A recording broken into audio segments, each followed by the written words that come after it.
Good morning, everyone. Welcome to the Rangers Reviews morning briefing on Wednesday. Is it Wednesday? It is Wednesday, the 13th of December. Doubted myself there. I am back home in Glasgow. Chris Jack is live in Seville. And we, of course, have Chris's fantastic big interview with Fashion Sakala published this morning on the website. It's in the comments. It's you can find it on any potential social channel that you could think of with Fashion Sakala. Lots of really interesting details in there, Chris, but we'll get to that. Firstly, people will want to know how you're doing, how the trip was, and crucially, before Derek gets out there today, how hot it actually is in Seville. It's not hot in Seville at all. It's certainly it's a lot cooler than the last time I was here, put it that way. No, it's a bit looking out the window. A nice wee apartment we've sorted for myself and Derek. He's landing and joining me later on. It's a bit overcast, it's a bit cloudy. A couple of boys have brought big jackets with them in their suitcases for the game. I've not brought a big jacket, so I'm hoping I've not underclubbed it. So I might be going for the layers approach come just a 9 o'clock kickoff tomorrow night. So by the time we're done and walking back from the stadium, it might be slightly chilly, but I'm sure I'll manage. But no, it's not the 40 odd degrees that it was the last time I was here, put it that way. Yeah, absolutely. Well, we'll get into the match. We've got loads of coverage, folks, coming from Seville, of course, building up to the game tomorrow. Press conference day today. Hopefully found out a little bit more about the injury situation in midfield, Chris, given the news yesterday that Jose Cifuentes' ban will not be overturned. He won't be available for the game against Aberdeen in the League Cup Final on Sunday. He will, of course, be available in midweek, but Sunday, I think, as everyone will agree, is probably the game that Rangers will be, if they could win one of the two, I think they'd pick the latter. But we'll get into all of that. We're going to start on Sakala. A word first for our podcast sponsors, MPH Group. All the relevant links are in the description. If you're looking for any home improvements, these are the guys for you, especially at this time of year. If you want to check them out, know anything more, you can get all the relevant links in the description. And remember as well, you can still win free hospitality tickets to the League Cup Final on Sunday. That's for any subscriber. If you're an existing subscriber, you'll already be entered into that competition. But if you're not a subscriber, and of course have even more reason to subscribe today because of Chris's fantastic, well over 2,000 words long read with Fashion Sakala, then hit the relevant links in the description below and you'll automatically be entered into that as well. Right, Chris, one place to start this morning, and that is Fashion Sakala. You put out a tweet last night from your humble abode, probably in Seville, and I think it caught the imagination of Rangers Twitter. First time that Fashion Sakala has spoken out since leaving the club, and obviously he had some interesting things to say, putting his side of the story across. I guess just firstly, if you could lay the land for people who have maybe not read the interview yet, what it was like to catch up with Fashion, how he's doing, and what you really took away from speaking with him. It's something that's, as you know, Josh, it's been a long time in the making. This interview, we've been chasing Fashion almost since he left. He's a speedy man; he's hard to catch up with. But it was good to finally get that interview sorted. Managed to speak to him on Monday night, and as I say in the piece, now you open up the Zoom link and you've got that trademark Fashion Sakala smile going back at you. So it was good to catch up with him again. It was always someone who was really interesting to speak to. I know he made a few headlines during his time here for some of his presser comments, but he was always a guy who he just brought a natural enthusiasm to whatever situation he was in, whether it was in the training ground, whether it was on the pitch, whether it was in press conferences or a mixed zone. He was just a guy that had a natural bubbliness, a natural lust for life about him. So it was good to catch up with him again, and I thought some of his comments were really interesting. As you say, I put that tweet out last night with some of the key points. Obviously the souring of the relationship with Michael Beale and the way that his time ended is the main bit. But I thought it was really interesting on Steven Gerrard. They pinpointed that conversation he had with him before the Motherwell game, goes out and scores a hat-trick. That's an example of really good man management. Fashion honestly sees other examples of perhaps not so good man management over his time. He says the fans had a bigger influence on him than other coaches did. He's also referencing Michael Beale and Giovanni Van Bronckhorst in there. And obviously, the interview ends with a bit of talk about Philippe Clement, who's obviously seen have great success back in Belgium during his time there. And he said, no, as soon as he saw that Rangers had appointed Clement, he thought, no, this is the right man to bring success back to Rangers. So hopefully hopefully a piece that the fans have enjoyed reading so far. And if that doesn't get you to sign up to the website, also 2 tickets for Sunday does. Depending on the outcome, signing up on Fashion Sakala might be the best move you make this week. Yeah, absolutely. Well, let's start with the exit, Chris. And obviously, we should say it's one side of the story. There's two sides to the story in anything in football. But Sakala doesn't seem like the type of guy who, he doesn't seem like the most malicious of characters, shall we say? From I think people have been able to gauge that from the way he was in interviews and kind of conducted himself at the club. Now, it's not unusual for a club to want to get rid of a player for money if a relevant bid comes in. You've heard these stories before, but it does seem like it didn't end as well as it could have for Fashion, and that maybe frustrated him as well. And I guess, Chris, looking back on the summer, Sakala's actually, his numbers were really good last season, but he probably wasn't a player that the majority of supporters thought, you know what, we're going to build a team around him. I think there was an argument in the summer that his numbers have become so consistent domestically when he's actually had consistent minutes, and obviously been out the side for a lot of the time that Giovanni Van Bronckhorst was at the club previously, and Gerrard wasn't there long enough to really establish him. But there was maybe an argument that, look, for what we might get in to replace him, the numbers he's going to get are going to be sufficient for that spot in the team. But what did you sense about the summer and why that was difficult for him? And I guess his move to Saudi, and it seems like he's in a good place now. And obviously, I think he scored again yesterday, but maybe not the ideal circumstance for him to leave a club where he obviously recognised his limitations at points as well. But I think clearly you could see he was someone who, from that first hat trick, actually, when he wouldn't stop celebrating in front of the away support, and rightly so, after the game, he really caught on to the imagination of what playing for a club like Rangers was about. And I guess seems that he was disappointed in the way that ultimately ended. I think overall Sakala was a really frustrating player for Rangers, because there were some moments that, like that hat-trick, like the great goal scored up at Tannadice, that there was moments of, you think that there's definitely a player in there, this guy can offer something, but then on the flip side, there's open goal misses in Old Firm games, and there's inconsistent runs of form, and it was just one of those players. I don't think he was, as you say, Josh, I don't think he was the type of player a squad or a forward line was ever going to be built around.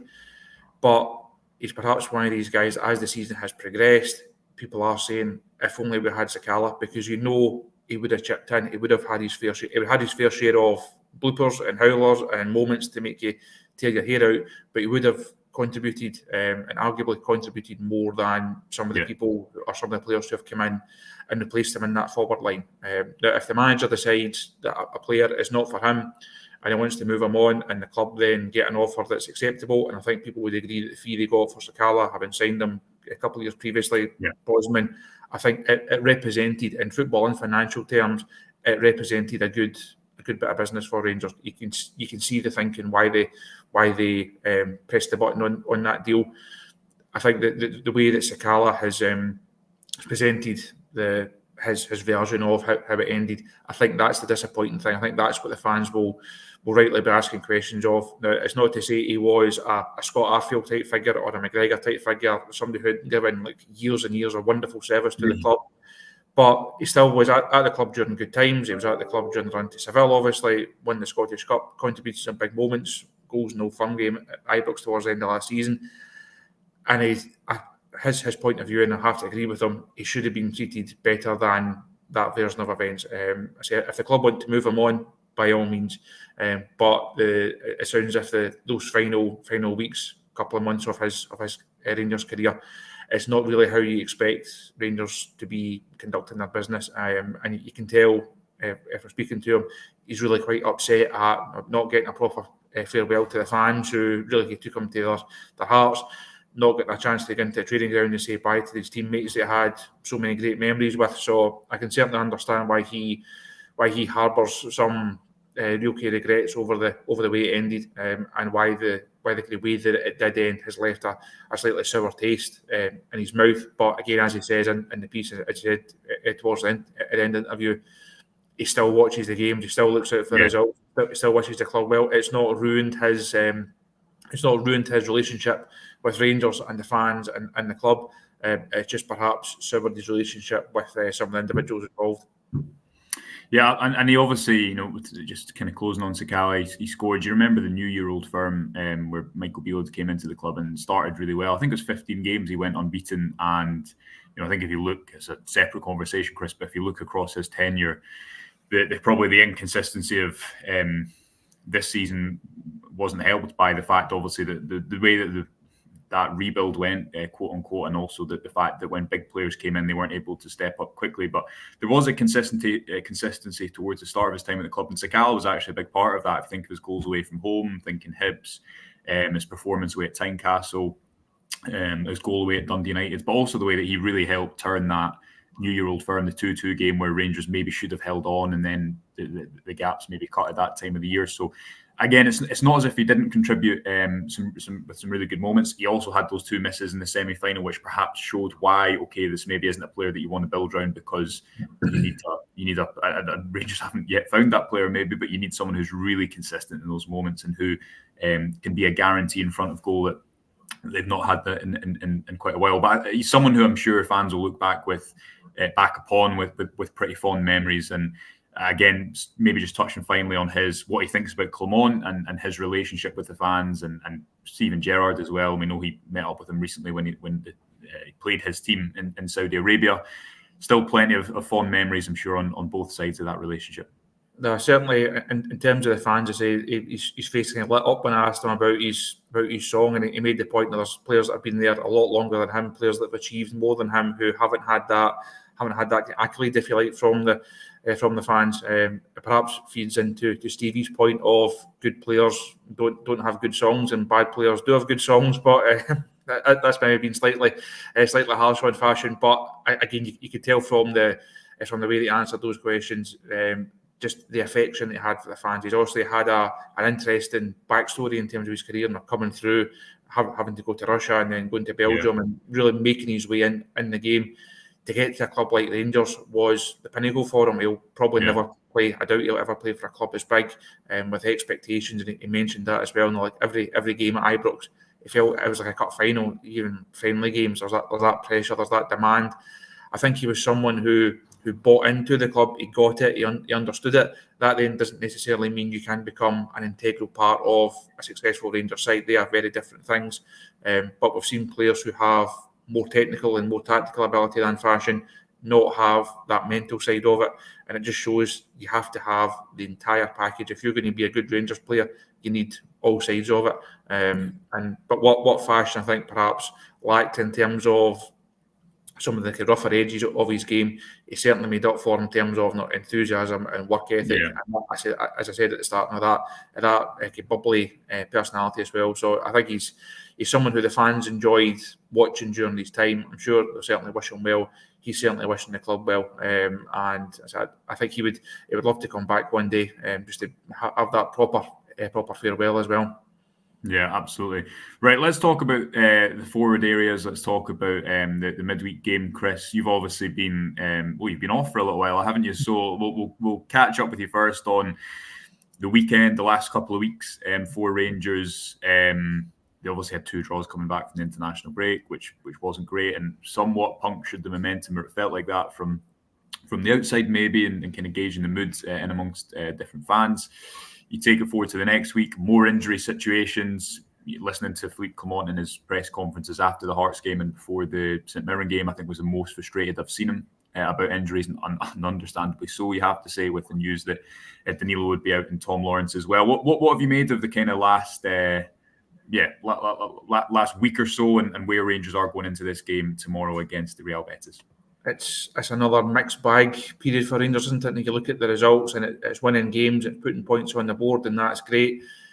The gap's obviously cut as well, so there's positive aspects there. But you then look at the negatives of it, and the injuries are really starting to mount up. The manager will do his press conference here in Seville about 6:45 local time, I think it is tonight. So hopefully we can get a bit more of an update on the likes of Ryan Jack, Scott Wright, and obviously Danilo is the main one. There's almost a sense we just can't wait for the January transfer window to open. Once that game against Kelly's out the road, then go into the break. Rangers going away also during that time as well. Really important time for the manager during that time out in La Manga. but it's really important in terms of getting players in. The squad is looking thin. It's looking short of goals, certainly. But there's still so much to play for during this next fortnight. Obviously, the game here on Thursday night then leads into the cup final. A couple of domestic games. You've then got the Old Firm game obviously at the end of it. So there's a lot of positives. There's a lot to look forward to. A lot to be excited about. Fans shouldn't be downbeaten and down the dumps about what's happening right now. But I think the injuries are just perhaps kind of curtailing some of the excitement. Rangers, for all the positives and all the good things that we've seen under Clement over the last week or so, and before that, it's just that bit in the back of the mind that don't get too far ahead of yourselves, because you know what the situation is. Yeah, we'll get to Cliff's point in a moment, but this comment from Mark's interesting, Chris. It says that injuries could derail the season. How do you proceed with anything? The current squad is short of quality. And I don't think anyone, if you looked at the starting 11 at the weekend, or if you looked at the team that Rangers played the second half with, not least 10 men, but Dujon, Sterling coming into midfield, that's not an ideal situation. And I tweeted out, I did not think I'd be typing that Dujon, Sterling would be lining up in central midfield next to John Lundstram at the start of the day, but something that I've kind of been thinking about and observing just from Clement's press conferences and watching these types of games. And I think before those two draws, the draw away against Aberdeen and the draw home against Aris, Chris, there was a real belief or a kind of a repairing of that relationship between fans and players. And you look back to the Sparta Prague game, and you had John Lundstram having a song sung by the supports, and I think that was heard the other day as well. And all these things are just kind of indicative of maybe that support, that relationship improving a bit after what was such a terrible start to the season. You go back to that Sparta Prague game as well, and it just felt like there was more of a, when the crowd, especially, and I think Clement said this after the game, the crowd really stuck with the team when they needed them in the last 20 minutes. It was full. It just felt like a much better atmosphere compared to a few weeks before, when Rangers had been booed off the pitch more times than probably you or I can remember or have ever experienced in a short period of time. Injuries does not help that, of course, because you'd rather have Tom Lawrence there, you'd rather have Danilo there. I know he hadn't scored in a few games, but I think he'd made Rangers a much better team with his movement and his pressing and his kind of link up altogether. But what I think Clement is trying to build is a bit of a siege mentality, a bit of an us against them. Said it repeatedly, said in midweek a really interesting comment where he said, look, when I saw pictures of this team before I arrived at the club, I did not see much of a team. Now I see people fighting for one another. Now I see players like Dujon, Sterling coming to play out of position, whether that be left back against Hearts or in the middle of the pitch against Dundee this weekend. So in an ideal situation, Chris, Clement would not be approaching this game at the weekend without depth in central midfield, and remains to be seen if Ryan Jack's going to be back. Obviously, Clement's kept his cards quite close to his chest, understandably. With Jack's return to injury, we know from the last update that Nico Raskin isn't going to make it, and we know that now that Jose Cifuentes, after that red card, is not going to make it. So it's not ideal circumstances, but it does seem like the spirit that was kind of lost beforehand, and that's helped by closing the gap at the top of the table at the weekend as well, even though I'd agree with you, there's not been enough consistent evidence yet to maybe throw too much weight behind that. Rangers need to probably do that again and do over a concerted period of time. But it does feel like, again, after those two opening results after the most recent break, that some of that spirit is starting to build. And that's going to be really important going into two games where the resources, whether that be training time or whether that be actual players that Clement can pick, are as stretched as they have been since he came to the club. And they were already stretched when he came to the club, weren't they? So on one side of it, it's, well, we've got these injuries, the squad's threadbare, not really that enthusiastic or confident of our chances of getting a result on Thursday night. That then feeds into Sunday and a bit of apathy there. The flip side of it is, if you can, as you say, Josh, build that mentality. If you can come through Thursday night, if you can then come through Sunday, get a trophy in the cabinet with a depleted squad, and then take care of the games, that then puts Rangers in a really different position heading into the Old Firm game. They know that they've come through perhaps the most difficult couple of weeks of Clement's tenure so far, given the fixtures and given the injury situation. If they can come through that, what a platform it gives them. Now, if you're a glass half empty, you say, well, injuries will catch up, team's not playing that well overall, individuals still question marks over them, it's going to be difficult. This next fortnight or so, either makes or breaks the season for Rangers. It can put them in a great position, or it can really put them in a situation where they're probably not going to go and challenge for the Premiership.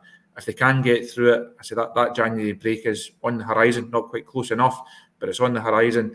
If you can then use that time during the break properly, if you can strengthen the squad properly, that then gives Rangers just such a renewed sense of vigour and optimism heading into the second half of the campaign. So I think we'll learn a lot, not just about what the second half of the season is going to hold, but we'll learn a lot about, as you say, that mentality, that team spirit. Can this group just find ways to win games? It's not always about playing exactly the way the manager wants, or playing the best football. If they can just keep picking up the results, I think the whole situation around about the club and the team then takes a massive shift and a massive leap forward.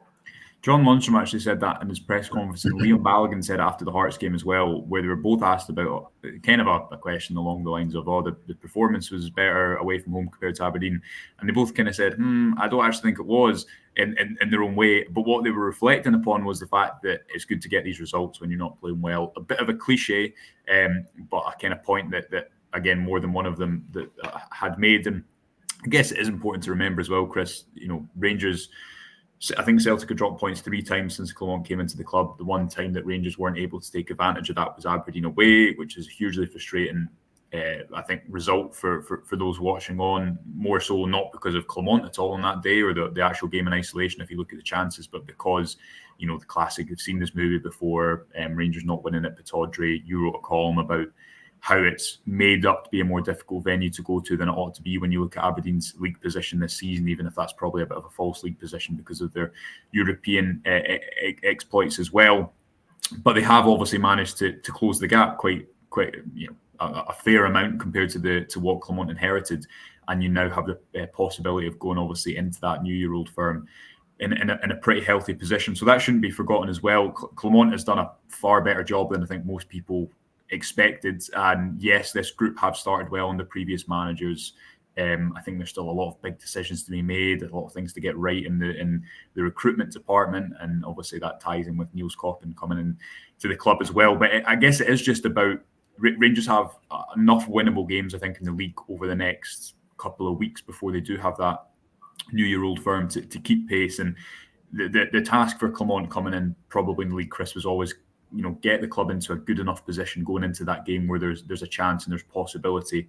And very quickly things can change. Yes, Rangers need to do it consistently. We've not seen them do it consistently over a number of years to probably sit here and say, yes, they're going to do it. But I think what Clement's given them is a bit of a fighter's chance. And you do hope, as you say, that maybe you have a few players back around that time. If not, hopefully the winter break allows you to get the likes of Raskin back involved, because especially, and we'll come on to speak about the centre of midfield at the moment, but again, talking about resources, Rangers are so light there heading in not only to the game on Sunday, but the games over the next couple of weeks as well. If you take your boots with you to Hampden and Josh, you might just make the bench. I think I know you're an expert on the journalists' five-a-side side. So if you take your kit, I think some people would disagree with that, but fair enough. Well, I've heard rave reviews. It's not ideal for Rangers. There's no glossing over it. When you lose Jack through injury, you lose Raskin through injury, you're then down to the bare bones. The Cifuentes red card then clearly doesn't help. I thought Sterling played well at the weekend when he came in. The guys were speaking about that yesterday. Also had a lot of time to kill in airports yesterday as we made our way here, and talk terms to the game on Thursday and the game on Sunday, and what teams are going to play and how do we see the games going. And there wasn't many people saying there's no chance that Sterling plays at the weekend. I think it probably comes down to Sterling or Bailey Rice. The manager has spoken quite enthusiastically about Sterling. He's been keen to talk him up and talk up his efforts. So I wouldn't be surprised if we see Sterling and Lundstram in the midfield. As you said earlier on, that's not something we would ever have foreseen at the start of the season. Not something we would have foreseen this time last week, but it's a situation that Rangers find themselves in, and they have to just find ways. If it's square pegs and round holes, ultimately it doesn't matter. Performances right now don't really matter that much. Yes, we want to see them play well, and it would be great if they could put in a really good performance here tomorrow night and get a win and go to Hampden and play well and win the game. But if they can get 3 points in Betis and they can leave Hampden with a cup on Sunday.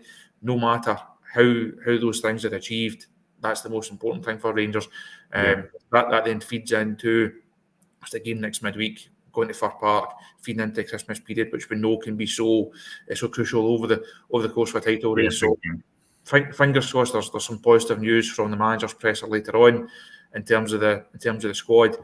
But if there's not, then Rangers just have to make do with what they've got. I don't think you'll see Clement making any excuses. He won't be feeling, this is a really bad hand I've been dealt. He'll just get on with it. He'll do what it has to do. And as we've discussed, I think a lot of it then comes down to mentality. Do the squad themselves feel a bit down because we're missing Danilo, we're missing Jack, we're missing Matthew? Do they go into games with a negative mindset, thinking we're actually really up against it, or do they see it as an opportunity to say, well, we're up against it, but we're going to come back, we're going to go and prove people wrong, we're going to go and get results that people don't expect us to perhaps forget. The midfield then, just before we close, Chris, and obviously I think you'll be with Derek later on, so there'll be lots of build up to the game tomorrow as well. But I think naturally people's attention after the Cifuentes news yesterday turns to who is going to play in that central midfield position. Cliff asks, will Ryan Jack be back? Big Phil, maybe not that one. I'd be surprised. Says, how about a 3-4-3 suit to the extra centre back with Lundstram and Campbell in midfield?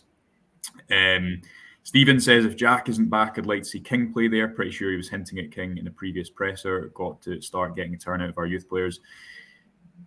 It's a difficult one, Chris, because if you move Cantwell down a line, he's an attacking player. I think on the ball, the best solution would be that you maybe put someone in there who's going to be able to cover a lot of defensive ground like Sterling, and you just put more impetus on Cantwell to come and drop down a little bit and get possession.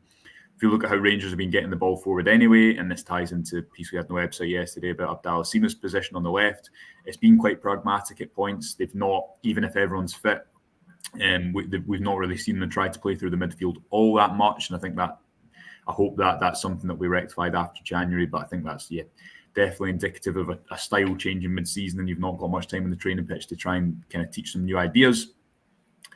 What do you think is the most likely? You hope that Ryan Jack is back, and you hope that it's been a case of Clement has just been protecting that, and he hasn't given an actual update on what the injury is publicly, to my knowledge. So it could have been a situation where they've thought right, if we can't make it for this weekend, we know we're light there already because of Cifuentes. Wrap him up in cotton wool and just make sure he's ready for that game on the 17th of December. If Ryan Jack is not in there, is Sterling starting the most likely conclusion? Could you see a change of shape? Because obviously when Rangers last went away in Europe, Sparta Prague, they did go to a 3-5-2 with Sima at left wing back, but that was kind of more of a reactive thing, I think, in Europe to try and get a point. This is a cup final, it's a bit different. You'll have a lot of the ball. What do you think is the most likely if, as maybe we should expect, Ryan Jack isn't available for the game on Sunday, Chris? Can we have another big discussion about Todd Cantwell's best position? Can we have another meltdown of Cantwell should be playing 10 rather than down one or rather than wide one? Yeah. As you say, ideally Ryan Jack's fit. Ideally they've just been keeping him in reserve over the last couple of weeks, thinking, well, we can get through these games without him, pinpointing that cup final as the game for Ryan Jack to come back in. If he is, a huge push for Rangers. It solves a lot of the problems. And certainly makes Rangers a better team. Even if Cifuentes had been available, Ryan Jack plays ahead of him because Ryan Jack's just a more effective midfielder, I think. So if Jack is there, it's a huge boost for Rangers. If he's not, as I say, I think it's probably Sterling. Obviously, Bailey Rice comes into it, Leon King comes into it, but you're then putting guys in who are fairly inexperienced, who have not played a lot of football. But then you can make the same points about Dujon Sterling, not played a lot of football this season. We don't really know what his strengths are or what his weaknesses are because we've just not seen enough of him. We think we know what he's good at, what he's bad at, and where his best position is. But we've just not seen enough of him to know if he's actually good enough for Rangers or not yet. So it's not ideal all round. But I think the fact that it was Sterling that came on at the weekend ahead of King is probably telling. Also, Leon King has played midfield before, as far as I've been playing that position for the Scotland youth teams recently as well. So I think if he was going to get his chance, it would have come second half against Dundee at Ibrox. It then becomes a big call to then put him into the cup final. So I think it will be Sterling. But I say fingers crossed. There's some positive news from the manager later on. He's not usually the most forthcoming with injury news. No. It can be difficult to get it out of him. He doesn't generally like talking about players that are not in the squad or are not here. So it might be it might turn into a frustrating press if the fans later on are really looking for answers and a bit of clarity. But I say hopefully there's just a glimmer of hope there heading into. And it's strange because all week people are talking about Sunday, talking about the cup final. Huge game here for Rangers tomorrow night. Chance to also qualify for the next round of Europa League, and it's almost been overlooked, and it just highlights how important silverware is for Rangers. What difference silverware could make to Rangers.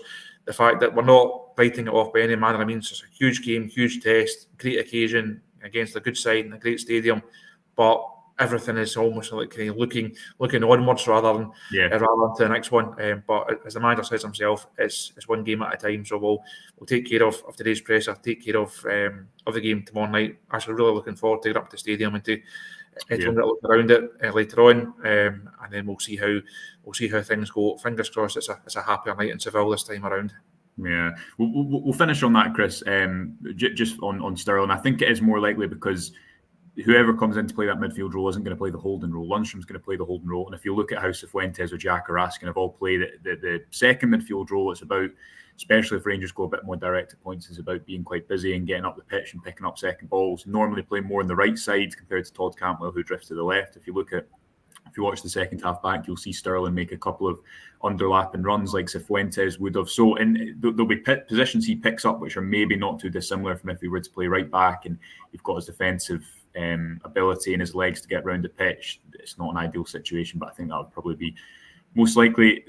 Just on the game tomorrow, Chris, obviously it's press conference day today. I believe Real Betis are early in the day and Rangers are helpfully quite a lot later in the day. Rangers have got European football after Christmas, and Philippe Clement said in his press conference last week, I know a pretty good manager who has a tattoo of the Conference League, obviously being Jose Mourinho, who's won all three of the European competitions. I know a manager who's got a tattoo of it, basically suggesting don't downplay that competition too. I don't think anyone would argue that Rangers want to play in the Europa League, even if a run in the Conference League, it might not be any bad thing. It's going to be a big test tomorrow. I think we've seen in this group that Betis, despite some really promising, impressive results in La Liga as well, that Betis are a team that are beatable, as the evidence shows. Obviously, as the first leg shows as well. Some injury issues for them, it looks like, as well as for Rangers. Just fill us in on what, I guess, today holds, Chris, and how you preview this game, because you're right, it's a huge opportunity for Rangers, and although attention naturally will go to the cup final, and that's obviously par for the course when Rangers have not won cup finals consistently for so many years. But going into the cup final on the back of reaching the Europa League knockout stages would also be the ideal way to set yourself up for Sunday, wouldn't it? It would be, as you say, it's easy to downplay the Conference League, and I think if the situation domestically was different, if Rangers had one more, had won the Scottish Cup more or the League Cup more in the last couple of seasons, if they kicked on after 55 and won another league, people would maybe say, well, we don't need to put as much focus on the league and we'll actually go and have a really good crack at the Conference League that would fancy their chances, and Rangers should do. I think it's a competition that Rangers potentially could go and win. But the need for the Premiership title, the need for domestic silverware, the need to be the top club in Scotland in terms of titles once again, or in terms of like silverware once again, is just so great for Rangers right now. That European competition, as great as it is, and we've all enjoyed it. And Seville was a great experience. European nights at Ibrox are great. It's almost a secondary thing. But the manager will say, "I want to win everything." It's not going to happen. Rangers aren't going to end up with 4 trophies this season, regardless of what European competition it is. So it's a great like mentality to have, and a great thing to say. I want to win everything. It's not realistic, and that's not going to happen.